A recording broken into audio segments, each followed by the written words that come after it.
Welcome to The Explainer. Have you ever wondered how historians really do what they do? Well, today we're pulling back the curtain on historical research.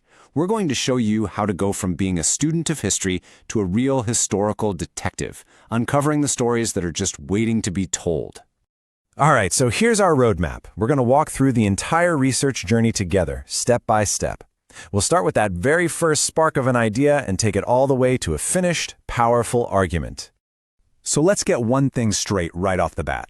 History is not about memorizing a bunch of dates and names. It's an active investigation. It's a process of asking smart questions and digging through the evidence to understand the human past. Okay, so what does that analytical process actually look like when you're doing the work?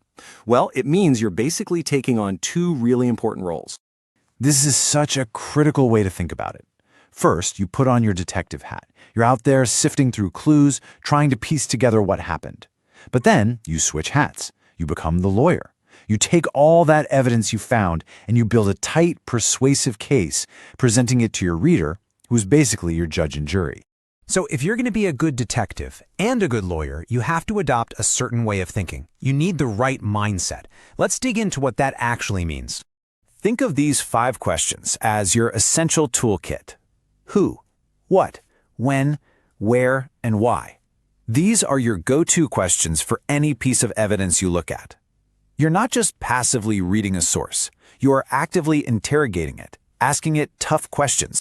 Now, out of all those questions, that last one, the why question, that's usually where the magic happens. It's the most challenging for sure, but it's also the most fascinating part of doing history. Because, things rarely happen for just one simple reason. And this distinction is absolutely key. You have to learn to tell the difference between a catalyst and a cause. The catalyst is the spark, like the assassination of the Archduke. But the deep causes, that's the fuel that's been piling up for years. All the imperialism, the tangled alliances, the nationalism. Without all that fuel, the spark would have just fizzled out.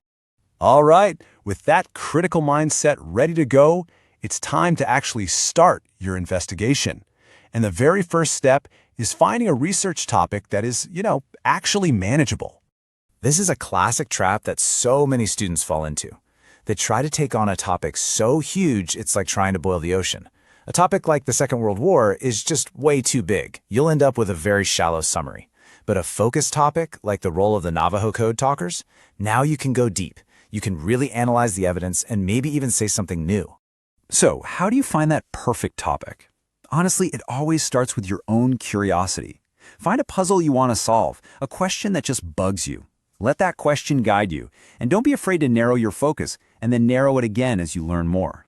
Okay, so you have your focused question. Now it's time to gather your clues. This is where you put that detective hat back on and really get to work. Your primary sources are the raw materials of history. They are the direct evidence, the letters, the photos, the government reports. Your argument has to be built on these. Secondary sources are what other historians have written. They're super useful for understanding the bigger picture and seeing what arguments are already out there. Ah, yes, the million-dollar question. And here's the thing. No source is perfectly reliable. Every single document, whether it's a private diary or a published book, has a point of view. It has a potential bias. Your job isn't to find perfect sources. Your job is to critically evaluate everything. Asking these kinds of questions helps you figure out what a source can and can't tell you. And get this, sometimes a really biased source is the most interesting piece of evidence you can find. A piece of propaganda, for example, might be terrible at telling you what really happened, but it's pure gold for understanding what the creator wanted people to believe. And that's fascinating. So you've got your question, you've gathered your evidence, you've evaluated it. Now comes the really creative part, weaving it all together into a story that makes sense. The very best historical writing is a masterful mix of all 4 of these modes. You use description to paint a picture and pull your reader into the world. You use narration to tell the story of what happened. You use exposition to explain why it's important. And of course, you use argument to defend your specific interpretation of it all.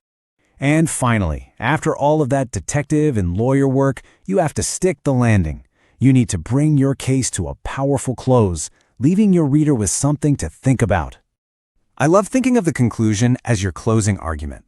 You're standing in front of the jury, your reader, and you're not just repeating the facts. You're reminding them of the key evidence, You're delivering the final answer to your big question, and you're explaining why this whole story matters in the first place. And avoiding these common mistakes is all about credibility. A strong argument isn't one that pretends counter-evidence doesn't exist. No, a truly powerful argument is one that looks at the messy, complicated reality of the past and deals with it honestly. So, mastering these steps from asking good questions to building a narrative, this is the heart of being a historian.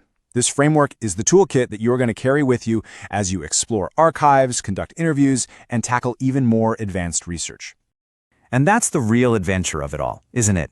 History isn't just about what's already known. It's about the new discoveries and the new understanding that you can bring to light. So, what story are you going to tell?